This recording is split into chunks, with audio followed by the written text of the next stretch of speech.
In this video, we show you how to easily apply 3D studs.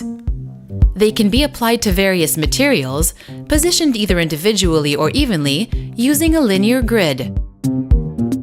First, choose the correct plastic inlay and insert it in the lower die, with the cavity of the plastic insert facing upwards.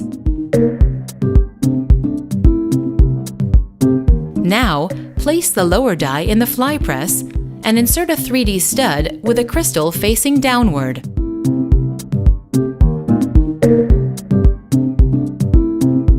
Next, attach the upper die to the fly press and fix the vacuum pump.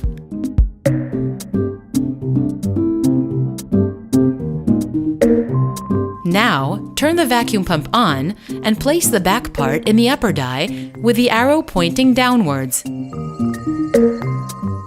Position the carrier material and apply by closing the handle. Regulate the pressure using the adjustable stop. One 3D stud is now applied. If you want to apply further 3D studs in an even linear position, use the linear grid.